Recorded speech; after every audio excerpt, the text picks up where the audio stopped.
Shalom, shalom, Israel. What's good? First, giving honor and praise to the Creator, then the He that who intercedes on my behalf, Yeshua HaMashiach. Oh man, it's been a long day and it's late right now. It's about 9:30, man. I've been up since 4:30 3:30 in the morning.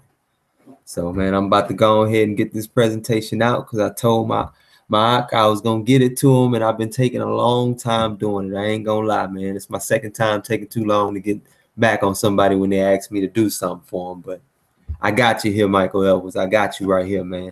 I know you've been wanting something for your channel. I'll make sure I get this to you. This is actually from a debate that I had a few months back with a brother from the Kemetic community, or the African community. We had a debate about, string theory, because we both believe that string theory is the best explanation science has for how the universe came into being. And so we had a discussion about that and whether atheist view or a theistic view would stand, or whether pretty much the view he came off was that he was in the philosophical thought of realism, while anybody who comes from a theistic standpoint has to be on the side of idealism. And pretty much we had the debate and stuff, and I mean, landslide victory. Dude wasn't even on the right subject matter for string theory. He was arguing the standard model. The standard model cannot be used to explain string theory. String theory is used to explain the standard model. It's what's beyond the standard model. That's what string theory is. But so what I'm going to do right now is just put out all the information pretty much that I had on my side of the aisle that supports my evidence for theistic belief as it pertains to string theory. So let me share my screen and get to it. And I'm going to try to have this in under an hour. Like my big bro say, y'all can't stand too much of this truth, so we got to get it to y'all quick, else y'all gonna run off after a while. We had some dudes, matter of fact, somebody hit me in my inbox earlier today telling me about, dudes talking about my presentation, and y'all need to go check it out on Maccabees TV, Hebrews in Nigeria. Go check out that presentation. I already had 1.6 thousand views. Let's get it up to about 5. So y'all go ahead, subscribe to Maccabees TV. We Hebrews supporting Hebrew platforms. That's why I'm coming over here to my brother Michael Edwards, and why I went over to Maccabees TV. So yeah, let me go ahead and share my screen. Let's get to it.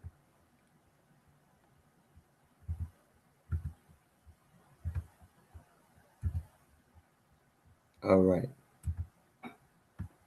All right, here we go. Is God necessary for string theory? By me, Yaakov. All right. Well, any standard cosmological argument coming from a theistic perspective has to come to the Kalam cosmological argument. And it pretty much says that anything that begins to exist has a cause. The universe began to exist, therefore the universe has a cause. And I mean, even string theory is explaining what it is the cause of the universe. It's generally accepted that the Big Bang is the beginning of the universe. So pretty much the disagreements me and the atheist brother had is a foundational disagreement.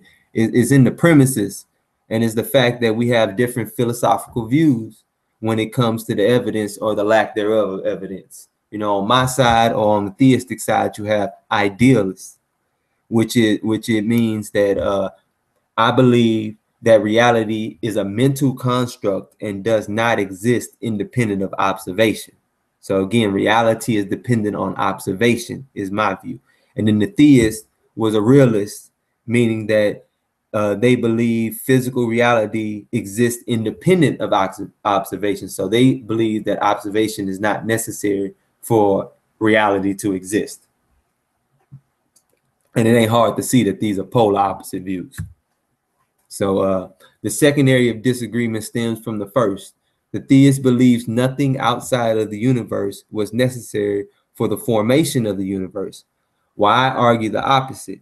Not only am I arguing against the premise, I also argue that the atheist worldview of realism is incompatible with quantum mechanics.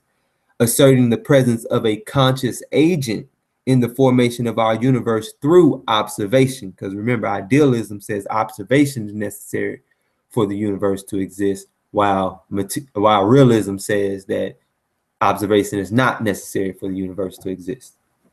Neither will the atheist be able to produce a working model supported by falsifiable data through the realist or naturalist perspective. And the naturalist perspective is the more extreme version of realism. And pretty much why quantum mechanics is incompatible with realism. Pretty much the double slit experiment.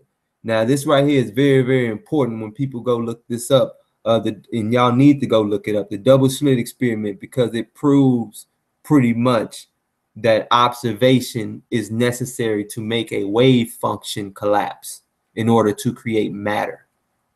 Because pretty much, to give a gist of what's going on in string theory, you have this ocean of virtual particles.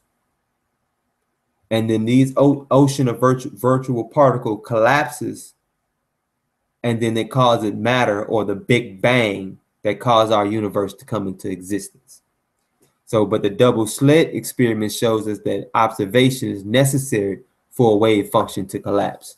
And then you have Schrodinger's equation that confirmed by Klaus Johnson that debunks general relativity.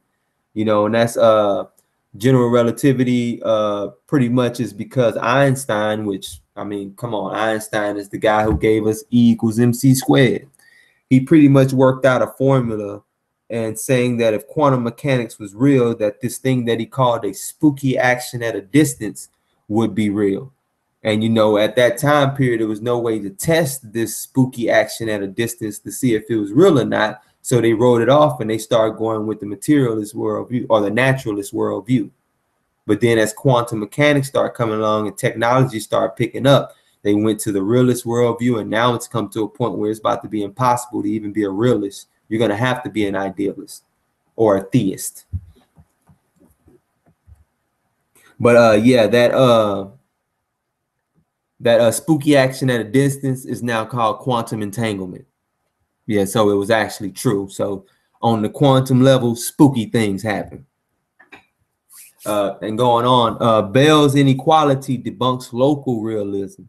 If Bell's inequality was violated, then local hidden variables would be debunked, and matter is observation dependent.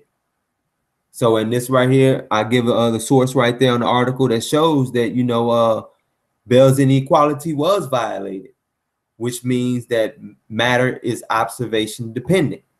And then you have Leggett's inequality that debunks non-local realism. Local realism pretty much means that something within the universe itself. Non-local realism would be like, for instance, saying that we are an offshoot of another universe. That would be something that's non-local. Okay, so Leggett's inequality debunks non-local realism. If Leggett's inequality is violated, then non-local hidden variables are debunked, and matter is observation dependent. An experimental test of non-local realism, again with the source there.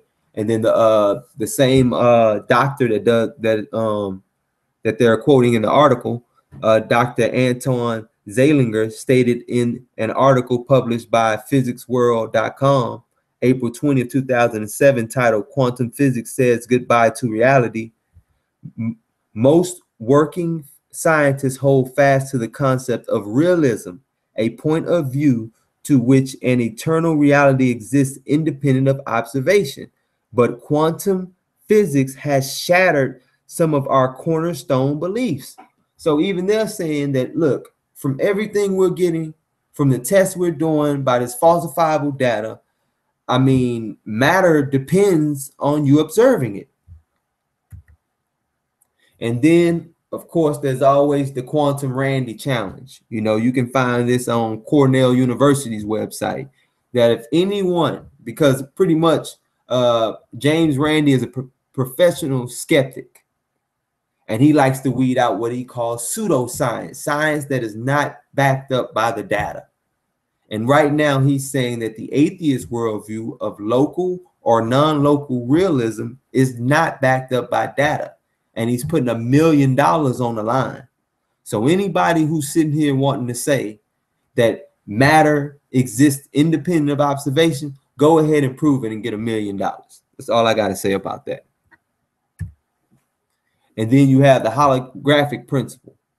Now, this principle here is responsible for actually saving quantum mechanics from science community intellectual titan Stephen Hawking, which pretty much was getting to the point where he was saying that quantum mechanics was impossible because he was saying that information actually was eliminated within a black hole. When we find out no, information is not eliminated in a black hole, it actually is splattered on the event horizon of the black hole. You know, all the information is splattered on the event horizon of the black hole, which gives us the holographic principle, which is saying that pretty much when a wave function collapses, if a small black hole is formed, all the information is scattered on that the surface area of the black hole or the event horizon, and then it emerges as a holographic image or a 3D image into our universe or into our dimension. In which Stephen Hawking lost an intense debate between himself and Dr. Leonard Susskind. And Dr. Leonard Susskind writes about it in The Black Hole War, My Battle with Steve Hawking to Make the World Safe for Quantum Mechanics in 2008.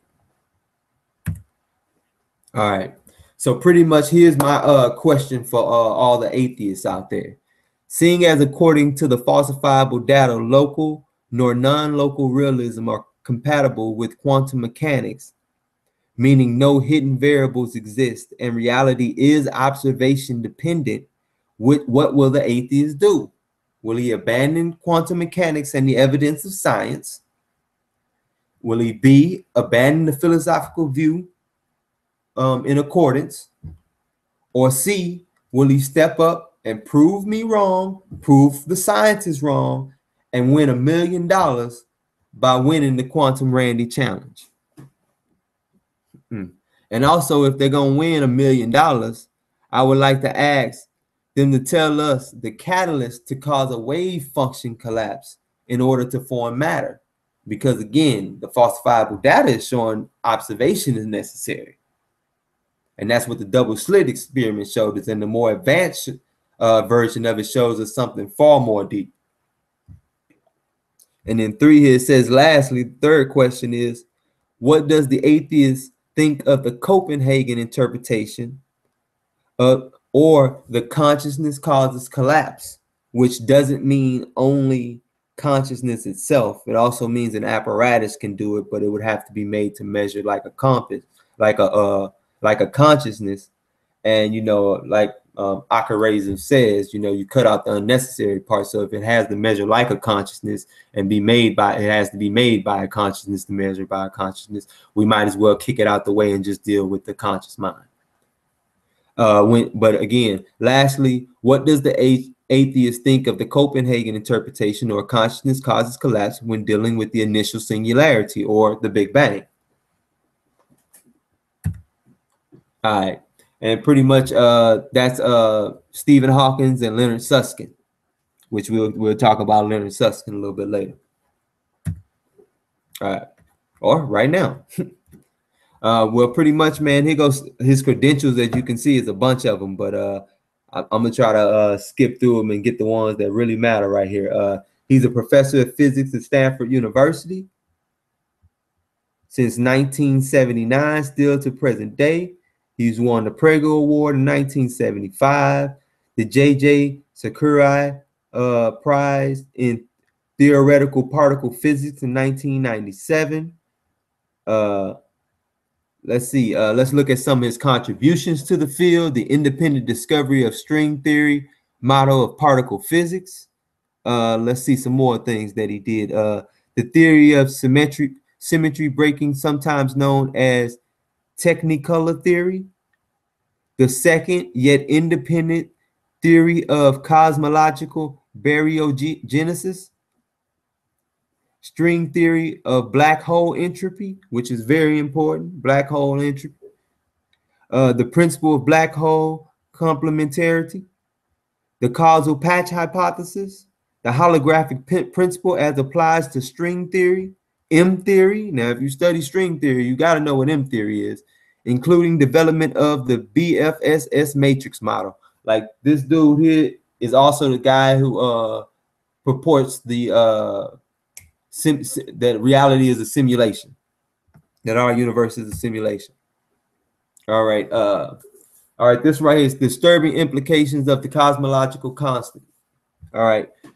Neither string theory nor quantum gravity provide a consistent starting point for a discussion of the initial singularity or why the entropy of the initial state is so low, which is extremely small by comparison with today's visible entropy. So it's pretty much saying the entropy at the beginning of the universe was less than the entropy that we see today. And he says some unknown agent initially started the inflammation high up in its potential, and the rest is history. Goes on to say, on such long time scales, the second law of thermodynamics does not prevent rare events which effectively reverse the direction of entropy change. Obviously, the reoccurrence allows the entire process of cosmology to begin again, although with a slightly different initial condition. What is more, the sequence of reoccurrences will stretch into the infinite past and future. The question then is whether the origin of the universe can be a naturally occurring fluctuation, or must it be due to an external agent which starts the system out in a specific low entropy state. And later on, we're going to go into what that state was according to the biblical narrative. And this right here is from Disturbing Implication of the Cosmological Constant by L. Dyson, M. Kelblin, and Leonard Susskind, Stanford University, in collaborations with MIT, 14th November 2002, pages 1 and 3. And there's the source if anybody wants to put it in and look it up for themselves. And then we're going to continue. For reasons that have been explained in many places, if we want to apply the ordinary principles of unitary quantum mechanics to a system of horizons, we need to restrict attention to the region on the observer side of the horizon. The observer side, okay. For example, the triangle of figure 2 is the region appropriate to an observer of the left-hand boundary of the space, excuse me. We call such a region the observer's causal patch, and this is on page 7. Another possibility is an unknown agent intervened in the evolution for reasons of its own, restarted the universe in a state of low entropy, categorizing inflation. However, even this does not rid the theory of the pesky reoccurrences. Like this just keeps happening. Like if it is an unknown agent, this unknown agent just keeps involving himself in things. It's crazy. Only the first occurrence would evolve in a way that would be consistent with the usual expectations. But again, we're not getting the usual expectations. We're getting expectations that show that this unknown agent, if we're going with this possibility, is intervening. All right. And then we go on to Eric Verlinde, who is another very important person if we're going to talk about string theory. And he's a Dutch theoretical physicist and string theorist. The Verlinde formula is named after him. He's an indefinite appointment at a theory division of CERN in Geneva, Switzerland. Again, major contributions: the Verlinde formula, the Cardy-Verlinde formula, entropic gravity in 2009. Verlinde showed that the laws of gravity may be derived by assuming a form of the holographic principle and the laws of thermodynamics. This may imply that gravity is not a true fundamental force of nature like electromagnetism, but instead is a consequence of the universe striving to maximize entropy. Which this is pretty much saying, like, because a lot of the arguments on the realist side is that gravity, that if we have all the laws of physics and gravity, that somehow the universe would come out of this sea of quantum fluctuations. But from what we're saying here, that's not possible, right? All the evidence is showing that gravity wasn't even around, all right? Gravity is just a cause of the third dimension or the three-dimensional objects. But we'll get into that later. All right. Pretty much, and there's Eric Verlinde right there. And it says, according to Einstein's theory of general relativity, space-time has no intrinsic properties other than its curved geometry. It's merely a stage, albeit a dynamical one, on which matter moves under the influence of forces. There are well-motivated reasons coming from theory as well as observations to challenge this conventional point of view. From the observational side, again, the observational side, the fact that 95% of our universe consists of mysterious forms of energy or matter gives sufficient motivation to reconsider this basic starting point. And from a theoretical perspective, insights from black hole physics and string theory indicate that our macroscopic notions of space-time and gravity are emergent from an underlying microscopic description in which they have no a priori meaning, which is pretty much saying that it's just a side effect of what's going on lower dimensional level, well, on the third dimensional level. And later on, we're going to get into how our world pretty much better aligns with simulation inside of some type of computer, or at least the best way as we can describe it. But this right here is from Emergent Gravity in the Dark Universe by Eric Verlinde, Delta Institute for Theoretical Physics, Institute of Physics, University of Amsterdam, November the 8th, 2016. And that right there is the PDF itself if anybody wants to go look it up and read it. Okay. On the Origins of Gravity and the Laws of Newton by Eric Verlinde. And it says, many physicists believe that gravity and space-time geometry are emergent. Also, string theory and its related developments have given several indications in this direction. Particularly important clues come from the CFT, or more generally, the open-closed string correspondence. This correspondence leads to a duality between theories that contain gravity and those that don't. It therefore provides evidence for the fact that gravity can emerge from a microscopic description that does not know about its existence. Again, it has no a priori meaning. It's just a side effect. The universality of gravity suggests that its emergence should be understood from general principles that are independent of the specific details of the underlying microscopic theory. In this paper, we will argue that the central notion needed to derive gravity is information. Because again, what the holographic principle proves is that information is not destroyed in a black hole.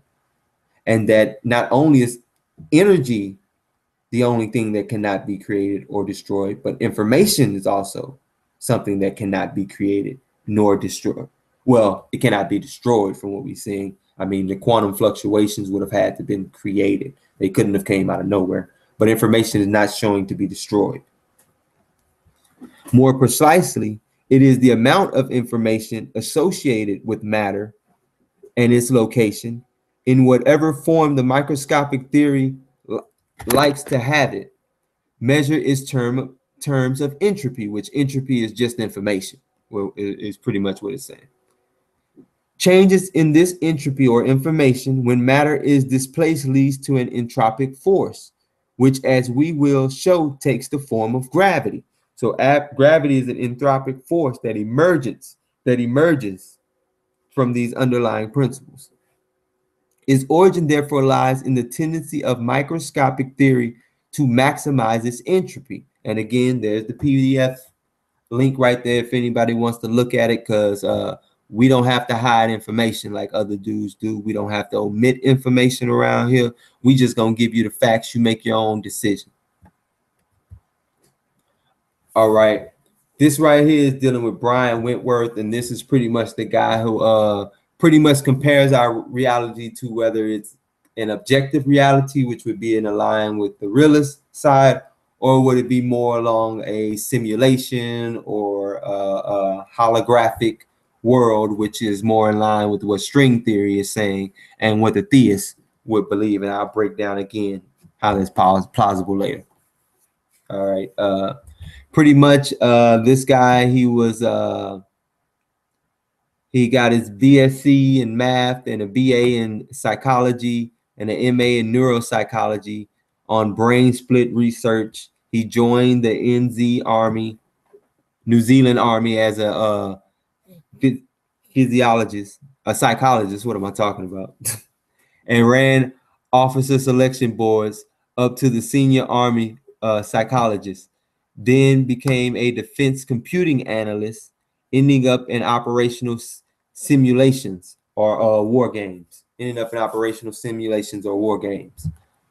Retiring industrial psychologist, cross-trained in computing, then designed and wrote software. So it's pretty much going into this guy's deep background in psychology and in computing and computer systems and simulations. All right. The world as a virtual reality. This paper explores the idea that the universe is a virtual reality created by information processing and relates the strange idea to the findings of modern physics about the physical world. The virtual reality concept is familiar to us from online worlds, but our world as a virtual reality is usually a subject of science fiction rather than science. Yet logically, the world could be an information simulation running on a multidimensional space-time screen. Indeed, if the essence of the universe is information, matter, charge, energy, and movement could be aspects of information. And the many conservation laws could be a single law of information conservation. If the universe were a virtual reality, its creation, again, if the universe was a virtual reality, its creation at the Big Bang would no longer be paradoxical, as every virtual system must be booted up. It is suggested that whether the world is an objective reality or a virtual reality is a matter for science to resolve. Modern information science can suggest how core physical properties like space, time, light, matter, and movement could derive from information processing. Such an approach could reconcile relativity and quantum theories, with the former being how information processing creates space-time, which pretty much is time and space, information process, because the fourth dimension is actually time-space. It emerges from the third. And the latter, how it creates energy and matter.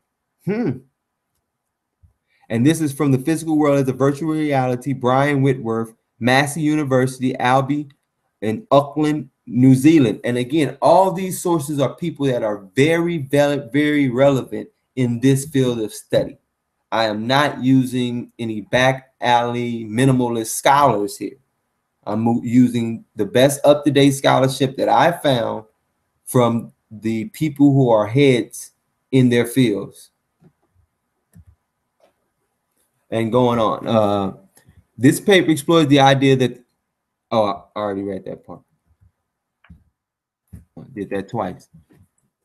All right, and here we go. The HNIC of theoretical physics himself, PhD, Dr. James Gates Jr. And here's this man's credentials, man. There's no words that can talk about the amount of study that this man put in and the barriers that this man broke through. All right. Gates, pretty much, he graduated from MIT. earning his PhD in physics in 1977. His thesis, Symmetry Principles in Selected Problems of Field Theory, was the first at MIT to deal with supersymmetry. In 1977, Gates went to the University of Harvard as a junior fellow in the Harvard Society of Fellows. Come on, man. In 1998, Gates was named the John S. Toll Professor of Physics at the University of Maryland, becoming the first African American to hold an endowed chair in physics at the major research universities in the United States. Gates was nominated by the Department of Energy as one of the USA's Science and Engineering Festival's 95th Nifty 50 speakers to present his work and career to middle school and high school students in October of 2010. He is on the board of trustees of the Society of Science and the Public. Gates was the Martin Luther King Jr. visiting scholar at MIT 2010 to 2011, and was a residential scholar at MIT's Simmons Hall. He is pursuing ongoing research into string theory, supersymmetry, and supergravity at the MIT Center of Theoretical Physics. On February the 1st, 2013, Gates was the recipient of the National Medal of Science. And on November 5th, 2016, Gates spoke at the 2016 Quadrennial Physics Congress, the largest ever gathering of physics undergraduates. Man, this dude's, I mean, his credentials go on and on and on, bro. Toll, again, we talked about the Toll professor. He served on President Obama's Council of Advisors on Science and Technology. Come on, and plus these images right here we see over to the side, they're actually called adinkras, and that name actually comes from West Africa, and it deals with a lot of the symbols that they have in West Africa. And it says his research focuses on adinkra symbols as a representation of supersymmetric algebras, West African spiritual system followers. And that's important for y'all, because y'all should be jumping at this right here, because it shows its relation to this ancient cosmology that's actually relating closer to string theory in ancient African traditions in West Africa. Come on, man. Again, this right here is just about adinkras for interest's sake right here. Physicists have long sought to describe the universe in terms of equations. Now, James Gates explains how research on a class of geometric symbols known as adinkras could lead to fresh insights into the theory of supersymmetry and perhaps even the very nature of reality. So come on, man. That's what I keep telling people. When we get to idealism, we go to the ancient African roots of it all, man. And people got to stop trying to avoid that. Trying to be atheists. Ain't no atheist African civilizations. What my big bro Mikael Ben Israel told the brother Ankh, supposed to be the God killer a while back. Just give me one ancient atheist African civilization and I'm with you. Nah. Even their cosmology, even their symbology relates to this string theory, which again is shown to be able to deal with an observer. And again, when you're looking at what the falsifiable data says, right now we have evidence that an observer is necessary for matter to exist, while all evidence against that has actually been debunked. But let's keep going. Complex ideas, complex shapes, adinkras, geometric objects that encode mathematical relationships between supersymmetric particles, are named after symbols that represent wise sayings in West African culture. This adinkra is called Nea Onim No Sa'aohu, which translates as he who does not know can become knowledgeable through learning, which is something that a lot of these brothers need to do. Like we've had brothers have to be called out about their proper methodology, man. Brothers need to go back and learn how to use proper methodology when making an argument. You know what I'm saying? Just saying, petty arguments like give me a body. That ain't proper methodology, man. You can't say a man doesn't exist when he has an entire lineage and we have artifacts that proves the lineage exists. Like, come on, man. It doesn't even make sense. Dudes just argue to argue. But all right, and there that's where I got the image from. I got it from a blog site. It was an image of an Adinkra. But the actual source for the information is the Adinkras for mathematicians by Yang X Dang. That's actually how you say that. Dang. All right. And also, this is another argument because people try to say, well, the universe could have been caused by coming out of another universe, and then it could have kept going back to an infinite cycle, right? And then pretty much this right here is what shows that the physicists went, did some calculations, and came out and said conscious observers are the only thing that can clarify many worlds. Pretty much in this brief note, I argue putting conscious observers at the center of the considerations clarifies and strengthens the many worlds interpretations. The basic assumption, which means that extremely plausible based on our current understanding of the brain and of decoherence, is that quantum states corresponding to distinct conscious experiences have to be orthogonal. I show that once this is accepted, probabilistic measurement outcomes correspond to basis elements and follow Born's rule emerge naturally from global unitary dynamics. Again, what he's pretty much saying is that that conscious observer is going to be needed to make that wave function collapse. But if that conscious observer or multiple observers exist, then hey, everything makes sense now. Come on, man. We can't argue against the arguments that make everything make sense. And then we have falsifiable data to support it, which would definitely be shown and have been shown in the videos here. All right, wave particle duality, the observer, and retrocausality. All right. And it says we approach wave particle duality, the role of the observer, and implications of retrocausality by starting with the results of a well-verified quantum experiment. We analyze how some current theoretical approaches interpret these results. We then provide an alternative theoretical framework that is consistent with the observations and in many ways simpler than usual attempts to account for retrocausality involving a non-local conscious observer. In the Copenhagen interpretation proposed initially by Bohr, Heisenberg, and further developed by them, including Pauli, Born, and others, the role of observation plays a fundamental role in the so-called collapse of a wave function, which again is the initial singularity or the Big Bang. Here we summarize the traditional way of understanding the act of observation and the role of the observer. This is often referred to as the orthodox view as HP. A human being decides to observe the properties of a quantum system at a particular point in time and space, setting up appropriate experiment, as for example, to determine the direction of the spin of a particle. The consciousness that plans, executes, and subsequently makes the observation is within this human being. In the same space-time coordinates, we will term this the local conscious observer.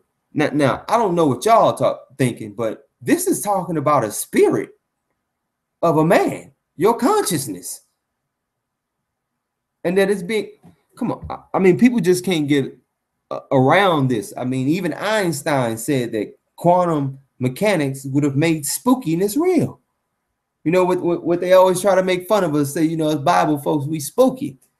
As theists, we spooky. Well, sorry, quantum mechanics say spookiness is real. Get over it. You know what I'm saying? But going on. We will term this the local conscious observer, the consciousness inside of a person. The local conscious observer sets up the apparatus needed to conduct the observation. Again, like I said earlier, the local conscious observer would have to make the apparatus to observe, or probing action to ask a question of nature. So it's saying that when you look at something, you're asking a question of nature. The local conscious observer sets up the apparatus needed to conduct the observation or probing action to ask a question of nature. Nature responds with its answer, which is T1. The answer is recorded by the measurement apparatus at T1. The local conscious observer then observes the recording of the answer at the time T2, which is greater than T1. The act of observation causes the particular form of nature's answer, i.e. particle or interfering pattern, or pretty much the wave function collapsing, bringing up a 3D image. And this right here is from Ashok Narasimhan, I can't even say that right, a co-founder and president of the Nalanda Institute of Consciousness Study and Research, San Francisco, California, Board of Trustees of California Institute of Integral Studies, CIIS, San Francisco, California, and Mina C. Kafatos, Fletcher Jones Endowed Professor of Computational Physics, Chapman University, Orange, California, affiliate researcher, National Observatory of Athens, Greece. And that right there is the PDF, so you guys can go look it up, because again, I ain't trying to hide nothing from you. Transparency, that's what the scriptures teach us. And this is it continued. H.P. Sapp has advanced our understanding of quantum phenomena and the role of the mind. In the orthodox interpretation of quantum mechanics, which extends the Copenhagen interpretation as achieved by J. von Neumann, the role of the observation played by an observer and the response by nature are outlined.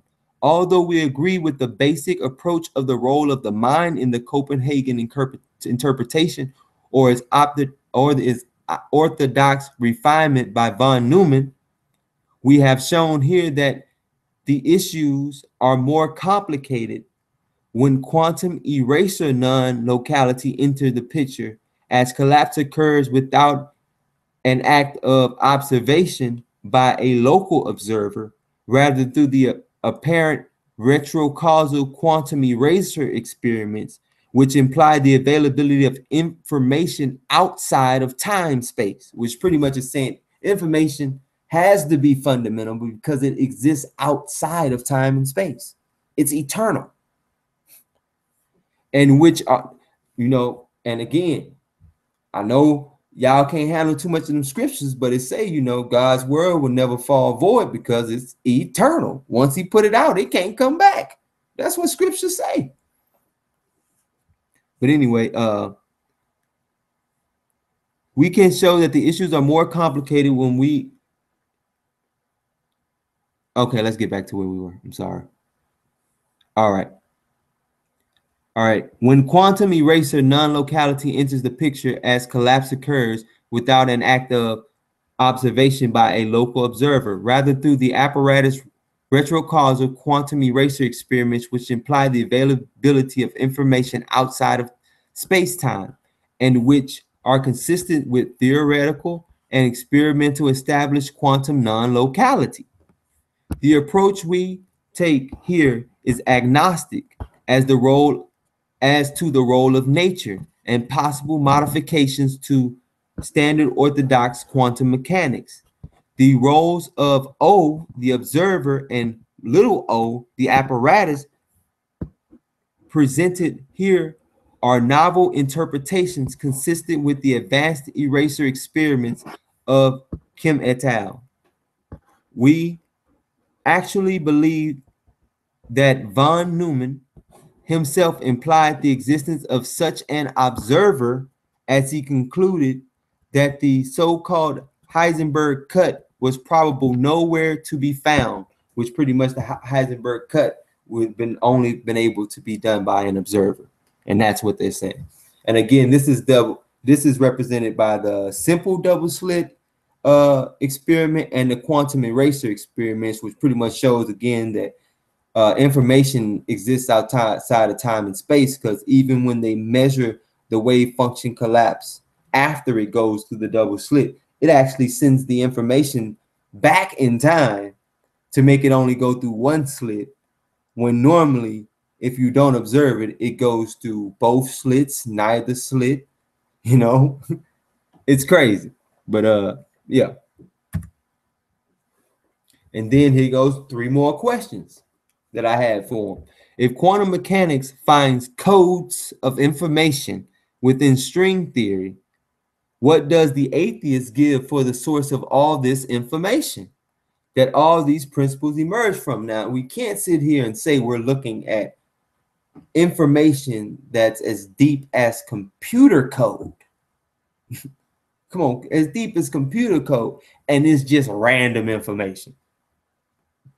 No one's going to sit there and look at a web browser program and say that nature made that. Come on now. This is information. So it has to have a source. 2, what does he think of the implications of our reality being more closely related to a virtual world, which identifies with idealism while rejecting realism, which idealism again is that reality is observation dependent, while realism says reality is not observation dependent. And again, all the data. 3, when dealing with the multiple universe hypothesis, does he utilize Occam's razor, or better known as, shout out to General Hashal, the Hebrew razor sharp method, which can be interpreted as, among competing hypotheses, the one with the fewest assumptions should be selected, because we have no evidence whatsoever of another universe for us to spawn out of. Come on, that's science fiction. Talk about belief. We just spawned out of a whole nother universe we can't measure in no way, shape, or form. Come on, man. Talk about faith. All right. Does he not consider the fact that including other worlds outside of our ability to measure them is a huge assumption and violates this principle utilized in such instances of competing hypotheses? Now, again, this is the issue we have. Brothers never utilized the Hebrew razor sharp method. I mean, maybe if they took the time to learn, discipline, which is what, becoming a Hebrew Israelite teaches you. It teaches you proper methodology. Then they would use things like the Hebrew razor sharp method and just cancel these things out. But I hear atheists argue these arguments all the time without even thinking about how much true faith is required. It's just as much faith as, well, actually it's less faith. I have more evidence to support God with the argument I'm making right now than atheist has to support there not being a God. So he's the one sitting over here with all the faith. All right. Gathering the conclusions from the data. All right. Quantum mechanics is incompatible with realism. Based on falsifiable data, it has removed any possibility of hidden variables, whether local or non-local, to this universe. All right. Researchers have even come out and said in order for a multiverse theory consisting of multiple universes to exist, then there would have to be a need of multiple observers. You can't even get, like, from the data we got, you can't get around an observer. Somebody had to observe this reality. All right, keep going. It is not space-time nor gravity and components of the sort that are fundamental, but it is the information itself, removing gravity as a fundamental force. Think about it. If gravity is the universal force of attraction acting between all matter, how then can gravity exist before the matter exists? It doesn't make any sense. Even how we describe gravity, it can't exist before the matter exists, so it can't be acting on these virtual particles. It don't make any sense. To suppose gravity is part of the first dimension of waves is contradictory to its very definition, because those quantum fluctuations are the first dimension. They are wave functions. There is code embedded in string theory, and therefore the fabric of the universe. Locally, I said logically, I must ask the source of something such as a code, seeing as it could only come from intelligence. Yet I am sure my combatant or the atheist would not give an answer, therefore he is dealing with belief, not basing it on falsifiable data. Like they say they do, they deal with the science. But it's really not. They deal with belief. They've made a religion out of this. And anything that comes out that goes against it, they want to omit it and not talk about it. That's why none of them talk about string theory. Another one, the delayed quantum eraser, which is not detailed but more advanced version of the double slit experiment, shows that information has the ability to move through time. When a wave is observed, it creates a back history from the probabilities of where the particle would have traveled if seen the entire time. Now, the delayed quantum eraser experiment blew my mind because it made complete sense out of God knowing the end from the beginning. Because God observed a finished, perfect product. But when the back filing of the information has to play out, we have the reality we have now with the ups and downs, with the purification through fire, with the making us into refined gold, shiny gold, something that's pure. And that is actually what God is seeing. He's seeing the end from the beginning. Every time we go through something, we do something wrong and it grieves him. He is actually still looking at the end, knowing what the end is going to be. And this actually shows how that's possible. I mean, it's crazy. It's deep. Keep going. The Copenhagen interpretation, or the consciousness causes collapse. This is supported by the double slit experiment and its more advanced versions like the quantum eraser experiments. The very father of string theory includes a conscious agent within his analysis of possibilities to explain the increase in entropy at the beginning of the universe, or the increase of information. This same father of string theory, Leonard Susskind, also utilizes his analysis based solely on the fine laws of quantum mechanics, a conscious agent. All right, death to realism, because that's pretty much what it is. It's over for it. Look, y'all just gonna have to come over here on the theist side. Now the argument needs to be, you know what I'm saying, which God is the real God, or which God gave us the best way to govern ourselves. Or even if you don't want to deal with God, which spiritual system is more in coherence with nature. But anyway, this right here is from the Quantum Enigma on page 81 by Bruce Rosenblum. And he was the chairman of physics in the department of UC Berkeley, and Fred Kuttner, lecturer at UC Santa Cruz.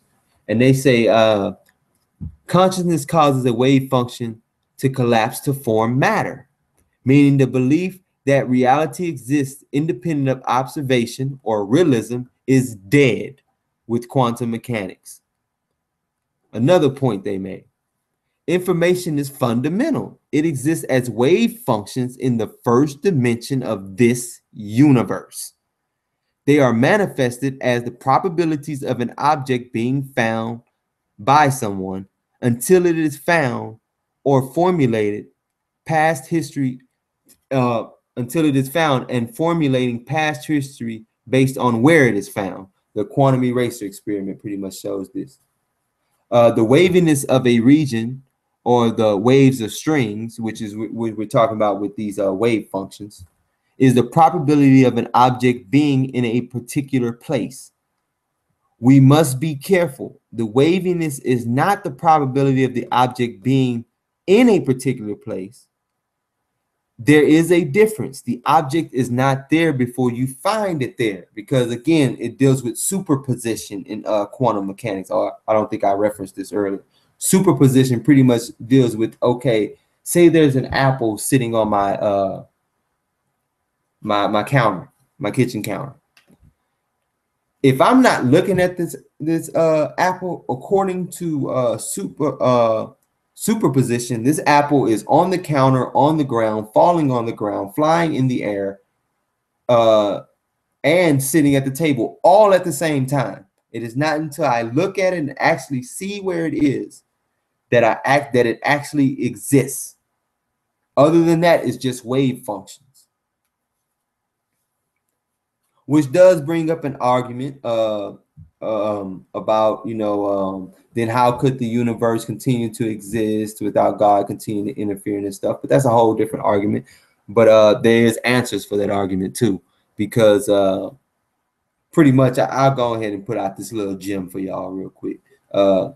See, it's a very important thing that God did when he created man and made man in his image and in his likeness, which means he had the consciousness and the observation patterns like the Most High.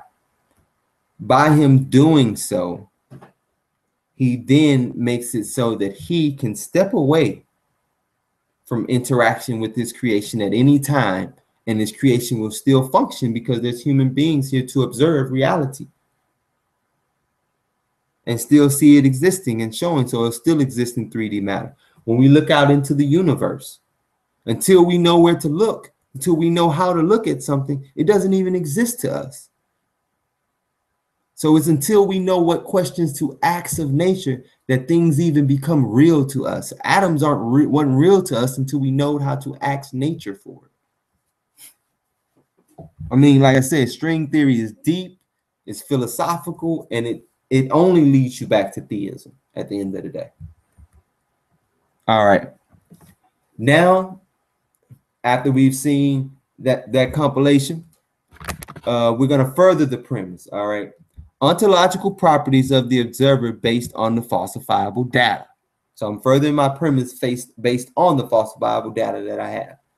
And the first one is, of course, the universe has a cause, which was laid by my first one. And we all agree, or at least most scientists agree, with the Big Bang Theory.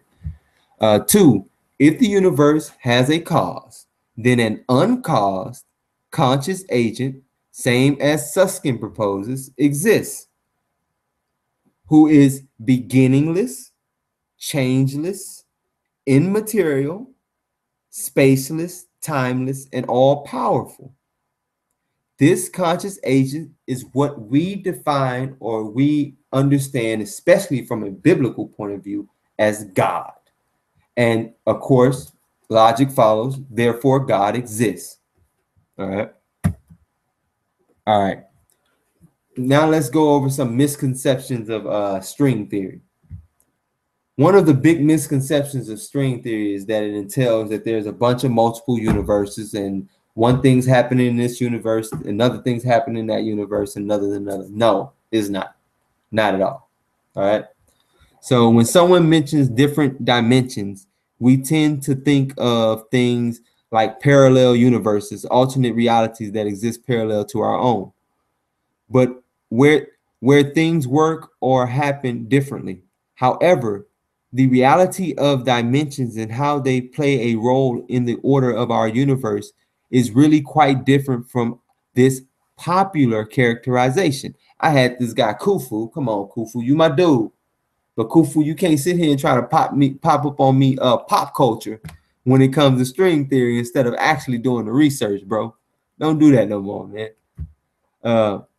The first dimension, as I already noted, is that which gives length, aka a y-axis. A good description of a one-dimensional object is a straight line, which exists only in terms of length and has no other discernible qualities. Another one-dimensional thing is voice, speech, radio frequency. They all exist in the first dimension. They're wave functions.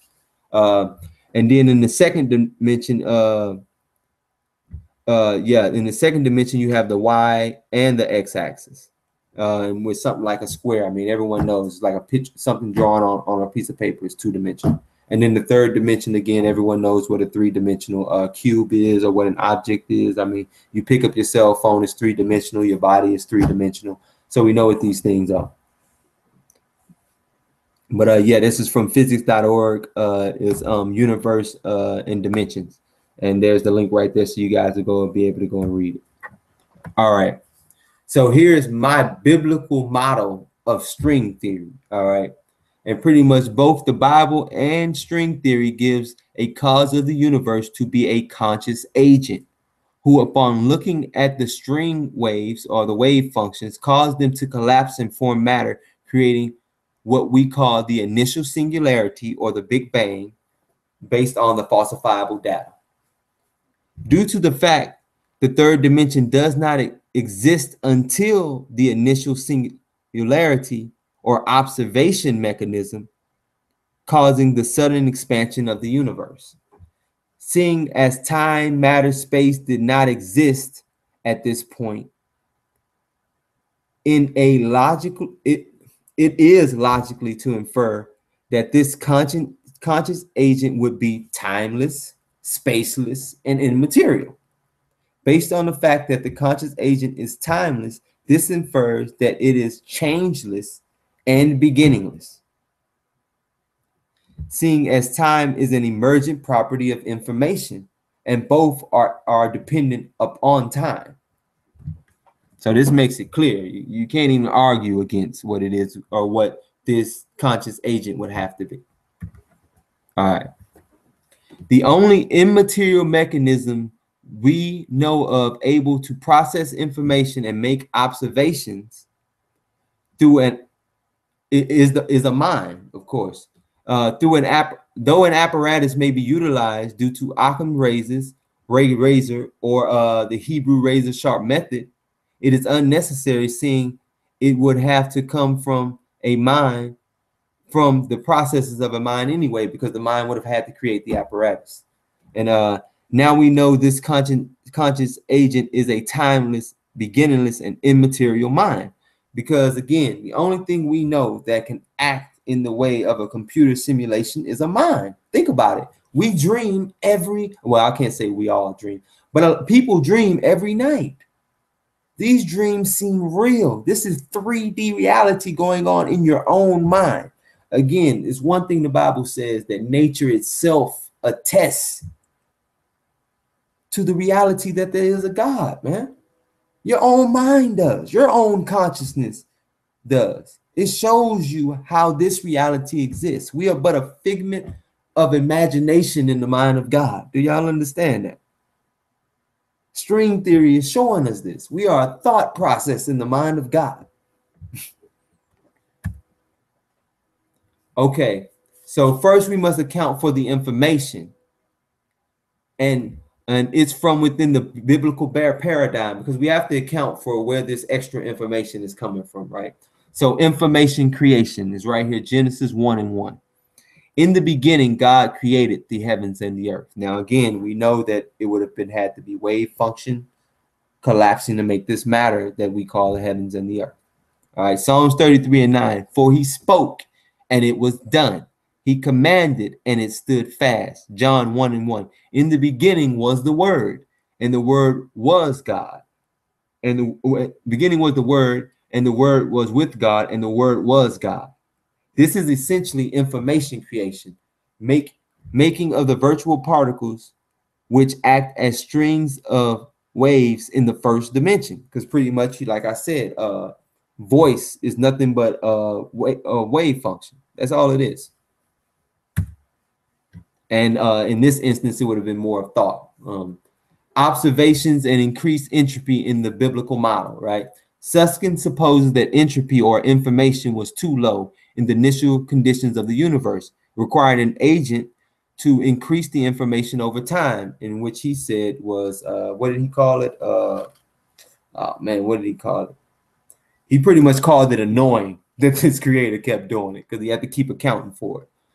Let's see the biblical layout, which would increase entropy or information, and therefore increase the expansion of the universe, right? All right, and this is pretty much Genesis on the first day, Genesis 1 and 3. And God said, again, this is information creation. Let there be light, and there was light. And God saw the light, which is observation, and that it was good, right? And then again, we see more information creation on the third day. And this is verses 9 through 12. And God said, let the waters under the heaven be gathered together until one place, and let the dry land appear. And it was so.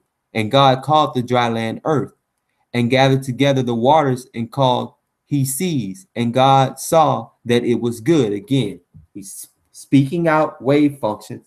Then he's observing these wave functions, causing them collapse into our reality. And God said, let the earth bring forth grass, and herb yielding seed, and the fruit tree yielding fruit after his kind, whose seed is in itself upon the earth. And it's so, and it was so. And the earth brought forth grass and herb yielding seed after his kind, and the tree yielding fruit, whose seed was in itself after his kind. And God saw it was good. Now again, this is showing again information creation, like grass and the herb yielding seed. He's creating these things through wave functions, and then he's observing them. They're collapsing and being produced, and he's saying, yes, this is good. He's liking what he's created. And then 4 through 6 days the Lord saw it was good. This is clearly observation, and he is clearly adding information to the universe to increase entropy. And plus, I mean, I'm not saying this is the only times. I mean, this is a big, vast universe. Who knows what the Lord is doing out here in the universe, how many things he's creating, how much entropy he's adding to the universe at any given time. But the powerful thing is we're also able to add information to this universe. Think about it.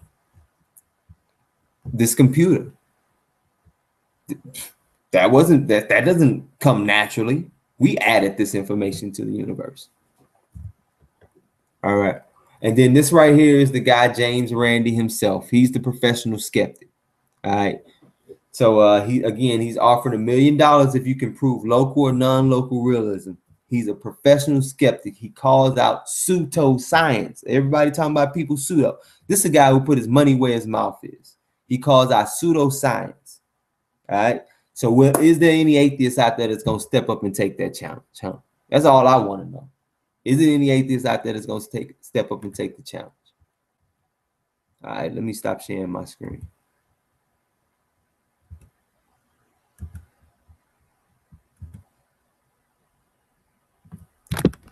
Yeah, man. So that's the information right there, man. You really can't get away from where science is taking us right now.